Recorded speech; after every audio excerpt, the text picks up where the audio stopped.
Today we're going on a river cruise and we're going to be talking about capturing motion in photographs.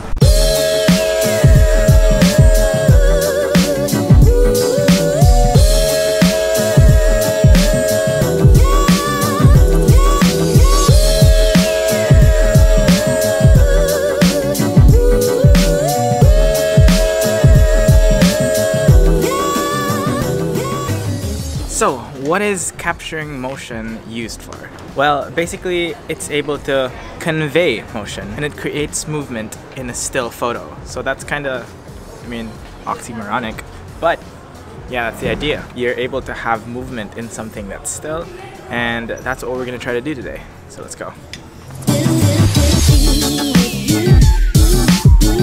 Alright, with this technique it's kind of hard because what you're going to try to do is you're going to pan at the same rate that your subject is moving. So this takes a lot of tries, but we're going to keep trying.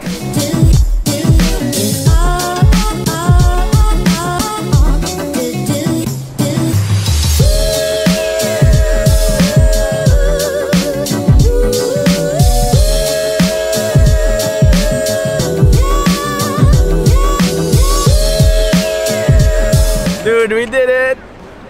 Okay, that was like super lucky. Like, it's just really hard. Trial and error stuff, but that's one of the ways you can do it.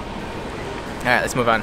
Okay, I'm very happy with those photos, and now for the second way that you can do the keeping the subject in focus but the background blurry is to have a stationary subject and then have moving backgrounds or foregrounds. So let's do it now.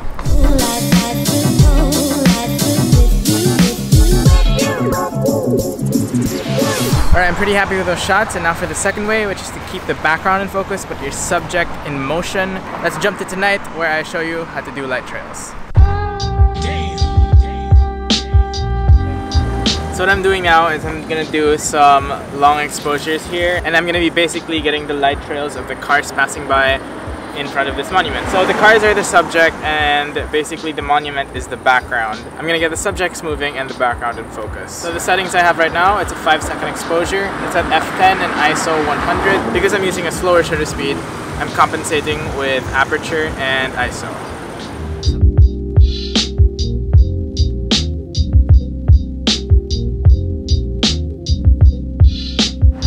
For long exposures and light trails, you're going to want to use a tripod, and since I don't have a tripod, I'm just using a Joby Gorilla Pod right now.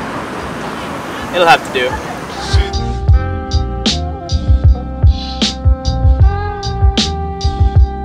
Alright, I think we're good with that shot. I think it was really difficult to get a shot because this lens, the 10-18, it's really not cooperating anymore. It's basically dead and it's kind of useless, and I'm just really upset with it. I hope to get it fixed soon. But yeah, continuing on with today's episode. Okay, now you might be asking, how is it done?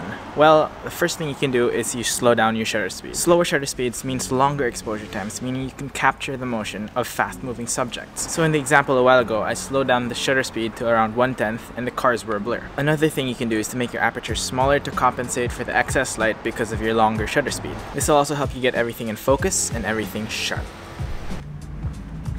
Another thing you can do is to pan. Now this technique is a little difficult because it takes a lot of tries. It's the thing I was doing a while ago with the car. So basically what you're going to be doing is you're slowing down your shutter speed and panning the camera at the same rate that the car is moving.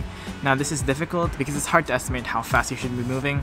So this is a lot of trial and error. So what I recommend you do is you watch a subject from afar. If it's moving fast enough for your liking, you select it, and then as it moves past, you take photos. And what I did was take a lot of photos and see really which one worked out the best. So here are some of the photos that didn't make it and was kind of a fail. So here. But yeah, you can see that it's because of these photos that I finally got the shot that I wanted.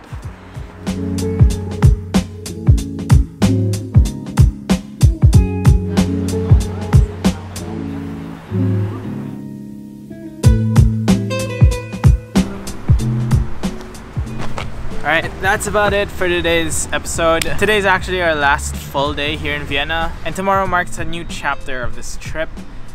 I'm excited for you guys to see it and excited to go through it. But yeah, I hope you guys enjoyed today's episode. Leave a comment down below about your thoughts and subscribe if you haven't already. I'll see you guys tomorrow.